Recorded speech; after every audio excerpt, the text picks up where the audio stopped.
साथियों नमस्कार। आज का हमारा टॉपिक है व्यापारिक बैंकों द्वारा साख सर्जन तथा मुद्रा की पूर्ति में उनकी भूमिका। व्यापारिक बैंकों द्वारा साख सर्जन तथा मुद्रा की पूर्ति में उनकी भूमिका। हम यहाँ दो स्थितियाँ लेते हैं जब C बराबर 0 जनता अपने पास नगद नहीं रखती है। माना R रिजर्व अनुपात है। हम एक सारणी बनाएंगे जिसमें ऊपर लिखेंगे जमा, रिजर्व और साख सर्जन। डी हमारे पास प्रारंभिक जमा है, रिजर्व RD हुआ, साख सर्जन D माइनस RD बराबर 1 माइनस R इंटू डी।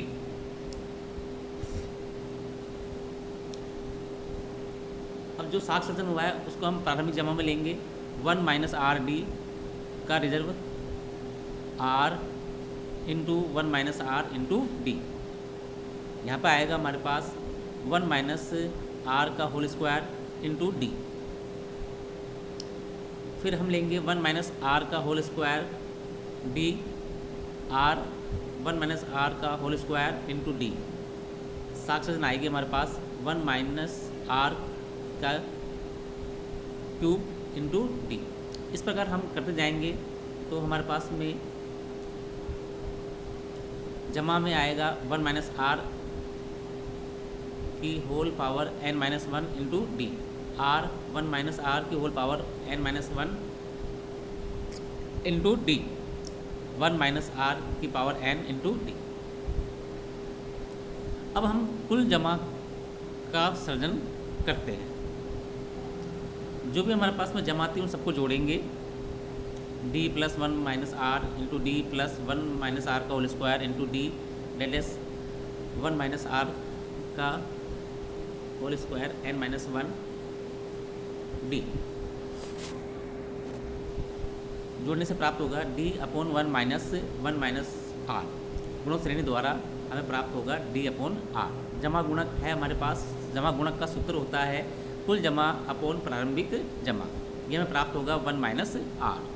यदि R 0.10 हो तो जमा गुणक 10 होगा।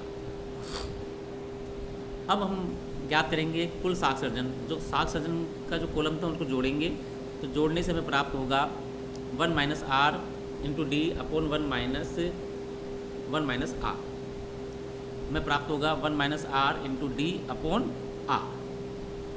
साख गुणक कुल साख सर्जन अपॉन प्रारंभिक जमा 1 minus R into D upon R भाग देंगे D का। हमें प्राप्त होगा 1 अपॉन R माइनस 1। यदि R बराबर 0.10 हो तो साख गुणक 9 होगा। अर्थात जमा गुणक की तुलना में साख गुणक का मान इकाई कम होता है। अर्थात जमा गुणक की तुलना में साख गुणक का मान इकाई कम होता है। जनता द्वारा नगद रखने की स्थिति में जमा गुणक, साख गुणक व मुद्रा गुणक। यहाँ पे भी हम सारणी तैयार करेंगे। इसमें लिखेंगे जमा, रिजर्व, साख सर्जन और नगद। D प्रारंभिक जमा है, रिजर्व RD, साख सर्जन 1 माइनस RD, नगद CD। C का मतलब है जनता के पास करेंसी।